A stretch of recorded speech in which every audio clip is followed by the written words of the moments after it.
Hello everyone, Jak Syn here on behalf of TourFiend.com and Future Daze, and today it's another exciting episode of Artist Interviews. Today I am sitting with Matt, aka Cassetter. How you doing today, Matt? Hey there, Jak Syn. I'm fine today. It's Friday evening here in Poland, so it just couldn't be better. And how are you? Oh, I'm doing pretty well. It's day's just getting started here in LA, and it's a nice, beautiful day outside, sun shining, birds chirping. Weather's nice, and I gotta say, I can't complain. Okay, great. Yeah, right now it's like I'm off of work for a few days, so I'm pretty happy about that. I know it's been really stressful, at work, especially, I know where you're at too, it's pretty stressful too at your job. But you know what?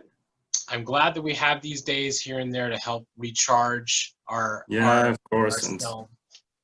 Yeah. I'm working on a home office now, so it's there's always a bit more time to recharge and have your rest. Which is really great. So today we're going to ask you a couple of questions and see where it goes from here. Are you ready to get into it? Yeah, sure. Let's go on. Show me what you got. What are three of your most memorable moments from your musical career? I started less than 2 years ago to produce and play music, so I think that most memorable moments came at my beginnings, actually. I was really surprised when I uploaded my first song on the internet, and it was like a complete surprise for me that there was somebody who was interested in listening to it and liked it too. So I gained my first followers, and it was really nice. So I think that these most memorable moments came at the beginning. And playing my first live show was nice too. It was last year in October, so I remembered it pretty well too. That's pretty rad. How was that? How was that live show? Like, what was that like being up there, playing to the crowd for, with your own personal music?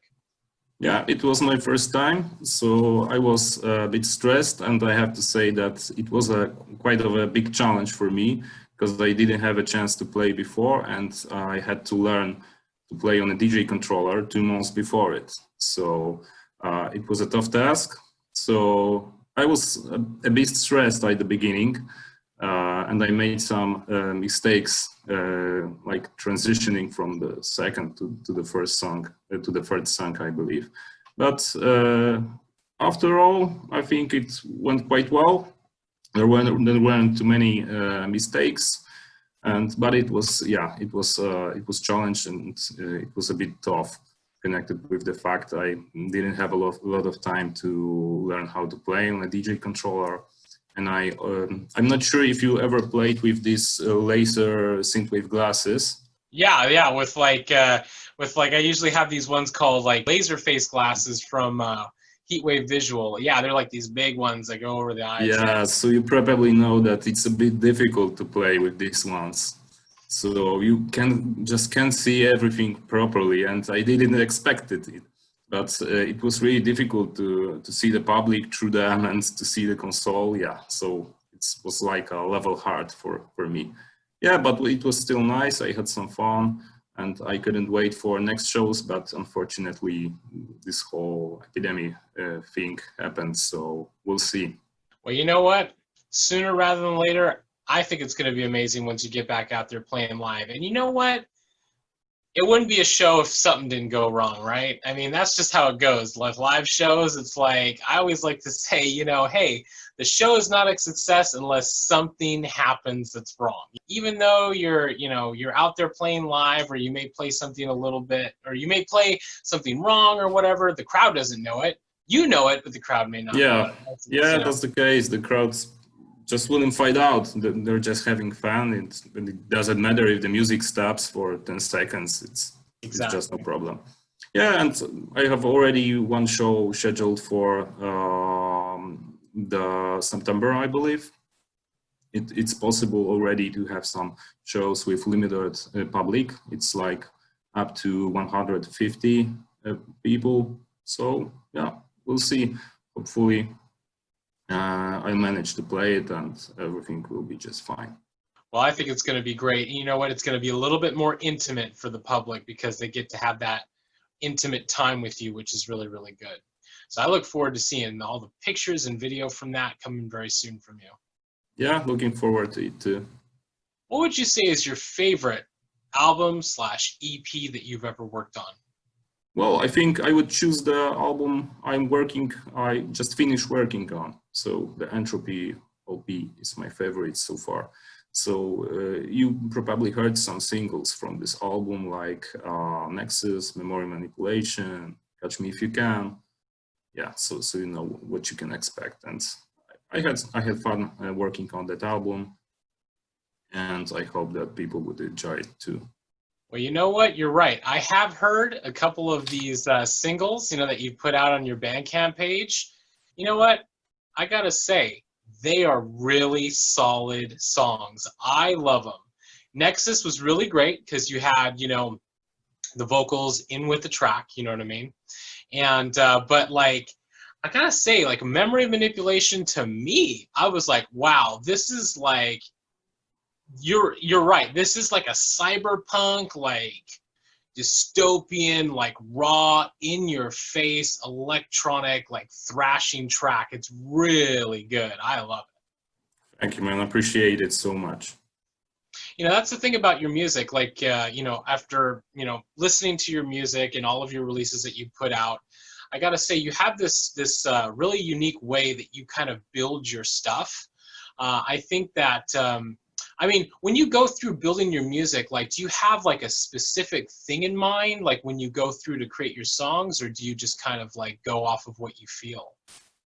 Well, it depends, but usually I just go with the feelings. Sometimes there is a melody that appears in my head before I start the song, so I just go with the flow. I just sit in front of my computer and let my feelings play the role. So yeah, Well, that's great. so That's really great. I don't work with a plan usually.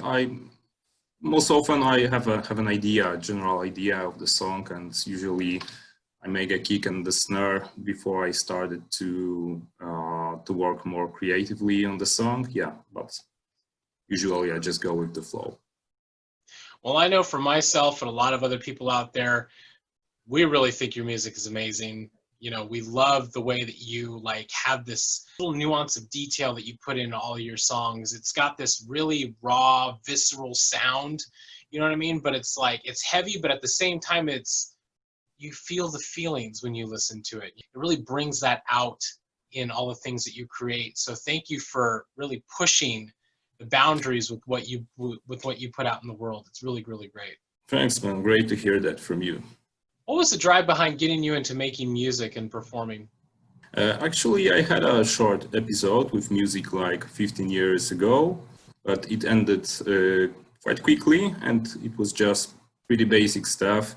I didn't even know what compressor is or EQ back then, so it was just pretty basic. I always listened to a lot of music, mainly electronic music, but not only. And I knew that at some point of my life, I would probably come back to it. And after some personal changes in my life, it appeared that I would have a little bit more time. In the future, I moved to the other apartment, so I thought that it was a good moment to start something new. Well, that's great. Like going on that little journey, like finally deciding that, hey, it's time to start progressing into something new. You know what I mean? And going down this road that you've gone down with like this futuristic, I guess you could say futuristic dark synth, cyberpunk, synthwave kind of sound, like, was there anything that triggered that for you, where you thought, like listening to music or anything like that, where you thought, I really want to contribute to this? Yeah, well, there were some artists that influenced me for sure. Not only synthwave artists, but I always was a big fan of Vitalik. I'm not sure if you heard him. He's a French, let's say, electro producer, The Hacker, and Infected Mushroom, some other artists too. And a few years ago, I started to listen to synthwave, and guys like Daniel Deluxe, Isidore, Vice, and some other. And I think that it would be nice to connect this hard drum sound with intense bass, with melodiousness. And also I enjoyed some series and films about cyberpunk, like Black Mirror, for example, Blade Runner, some other stuff from 80s as well. Well, that's great to hear. You know what I mean? Like finding that little inspiration there, you know what I mean, with other artists that you admire and that you love, but then also, too, it's like, you know, navigating into that media world, you know, like having that. I think for a lot of artists out there, it's like, you know, we are, you know, what inspires us is the things that we've been exposed to through media, you know, a lot of the time, too. It's like, especially with like cyberpunk and stuff like that, you have such a wide array of things that you can pull from, like inspirations. So it's really great to see that, you know, you know, ended up going down that road, because you can really hear that cyberpunk, like future dark sound when you listen to your music. What are you looking forward to accomplishing the most moving forward? Well, I'm not looking forward too much, so I'm trying just to concentrate on my next album. The Entropy album is ready, so it will be released in the end of July, but I'm already working on the next one. Yeah, so I like just set these small goals leading this way, and we'll see what will happen. I don't want to make any long-term plans, because the past show me that you can plan something and then something happens, like this pandemic thing. Yeah, I think that it's a lesson for us to not make a long-term planning. So yeah, it's just about small goals for me for now. Yeah, that's very true. Long-term planning right now, it's like, yes, it's going to take a while for things to kind of get back to the way that we remember them being. But I think for everybody out there, if you have things that you're working on right now, set yourself little goals here and there to kind of just push through every time to kind of achieve here and there. Yes, have a grand plan, of course, have a grand plan, you know, but work toward those little goals here and there so you can get to that grand plan once it's time. And you know what, Entropy, I am so excited for this new album because I want to hear it in its full entirety. I know a lot of you guys out there want to hear it in its full entirety, because after what we've heard, a couple of these singles that he's put out here, I gotta say, this whole album sounds like it's going to be freaking amazing. Thank you, man. It was a big challenge for me. And I wanted, of course, I wanted it to sound very good, but my intention was to make it sound varied. So put a lot of different songs there, but keep it in a consistent way. So just make it an album, but not a compilation of different songs. I think I managed to do it, but the listeners would say if they agree with me. Well, I think you managed to do it, because the songs that I've heard online, these 3 songs that you put out that are going to be on that new album, they are varied. You can hear the variances in the songs. You can hear that you have played around with different things, and that you have been really kind of well versed in making these songs sound varied in different ways. So thank you for that, and everybody out there, get ready for it, because it's coming really soon. And you know what? You have another album that you're planning for after that one, so I think that's going to be amazing too. I mean, I want those albums now. I want to hear them now. I'm sure they're amazing. Yeah, I will also prefer to release it, yeah, like just right now, but it's good to have some time to make these little improvements, but for sure not too much, because probably you know from other producers that we tend to work on it and just improve these small things, and every time we listen to our songs we hear some things that can be still improved, yeah, and then we discover a new plugin. Oh, so I might do it once again, and I just remaster it. So yeah, at some point you should stop and just leave it alone. Yeah, sometimes, you know, when you get a song just the way that you want it, you know, and you go, this is good, I like this is good. And then you take a break from it from like a few weeks or a month or whatever, you come back to it and you go, wow, I don't know about this part. Just remember, everybody, that the person that you were a month ago said that it was great. So listen to those words from a month ago. Yeah, I understand that. And I had such a feeling not once. So yeah, It's just how it goes. But of course, we evolve, and as an artists and as listeners, so it's quite a normal thing that we don't like the work that we've done, yeah, that we did before. So it's quite a natural process, I think, and especially for the producers which are still learning and yeah, finding new things, trying new things. The old songs may not sound that good. Yeah. Well, you know what? Everybody out there, break out of that mold every once in a while. You know, don't be afraid to experiment. Don't be afraid to go down different roads with your sound. You know what I mean? Because that's what it is to be an artist. I mean, there's no right way or wrong way to do it. It's just the way that you feel. And that's what's important. That's how it goes. What positive message would you give your fans out there? I want to thank every fan that have been listening to my music. It's great. Thank you for supporting me. Just be yourself. Don't try to imitate anyone. Just create your own things, and whatever you're doing, just do it with passion and don't be lazy. You're right. Do it with passion. Anything that you do in your life, do it with passion, do it with drive, do it with love behind it. You know what I mean? Because that's what's important right there. Getting your creativity out to the world, no matter what medium it is, whether it's writing or if it's drawing a picture or, in your case, music. It doesn't matter. Just put it out to the world and do it with passion. Do it with passion, because that right there is what's important. So thank you so much for taking this time to sit here and do this interview today, Matt. Thank you to everybody who tuned in to watch us have this conversation.